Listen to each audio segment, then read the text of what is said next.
Welcome to Eagles 360 presented by Xfinity.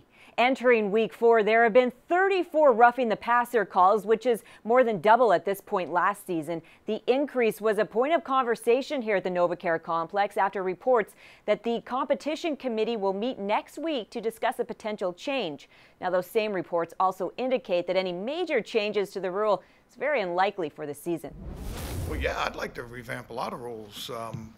Defensive pass interference, illegal contact, illegal use of the hands, all of those.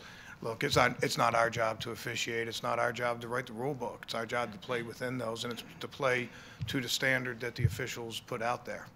I mean, it's tough. That's a tough position right there because, you taught to be aggressive. I'm going to stay aggressive. I know people are going to stay aggressive, but they just got to come up with a different technique on getting the quarterback down. But at the end of the day, I'm going to do what I can as a professional to make sure that I don't hurt my team, and try to do the best I can. Forget the often overplayed word halftime adjustments. Defensive coordinator Jim Schwartz said that does not exist, but rather adjustments after every series. And that's a benefit of having players with high IQ, as the Eagles have proven to be. But how does the Eagles defense prepare this week with the speed of Titans quarterback Marcus Mariota? Take it away, Coach. These guys, you have to treat them like running backs, and Mariota is that way. He's probably the fastest quarterback in the NFL right now. He's got a lot of experience running those things. It's not just zone read and, sort of designed runs. He's a really efficient bootleg quarterback. You get him on the move, and he can really stretch your defense with his speed. He's not easing into his boots. He's running, looks like a 40-yard dash. He's running so fast.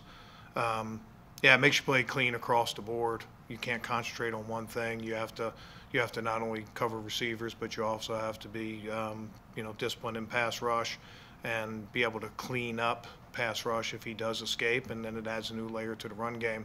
It's certainly a challenge because you have to tackle them like running backs. It's not like tackling statue back there, which you might be able to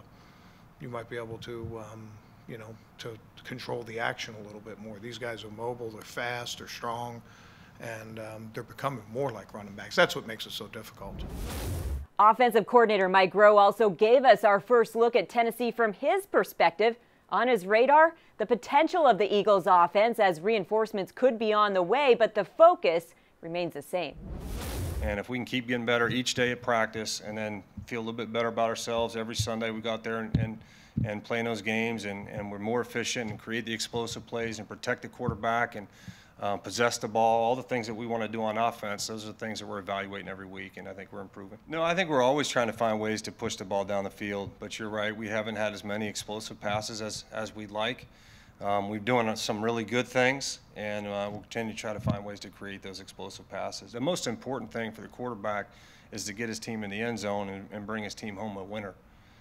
That's the most important thing, and that's the first thing that all quarterbacks should be judged on. Well, Tennessee, they do a really good job. They got multiple personnel groups that they use in the game, playing really good team defense, rallying to the football, keeping everything in front, and making them go the long, hard way. And they just made it really challenging that way. Bortles got good pressure, couldn't really set his feet in the pocket and make any throws. They had some throws down the field to make, but he'd have to move off his spot, and then when he tried to reset the throw, there was somebody else in his face, and he couldn't get the ball out of there. So. That was a result of really good pressure up front. Those guys pressed the pocket, and they played throughout the course of the down. They played really hard. Time now for Amoroso's On the Menu Wednesday. We kick things off at 10:30 with Doug Peterson. Number 11 steps to the mic at 11:45. Then Amy Campbell has you covered with a fresh edition of Eagles 360. See you then.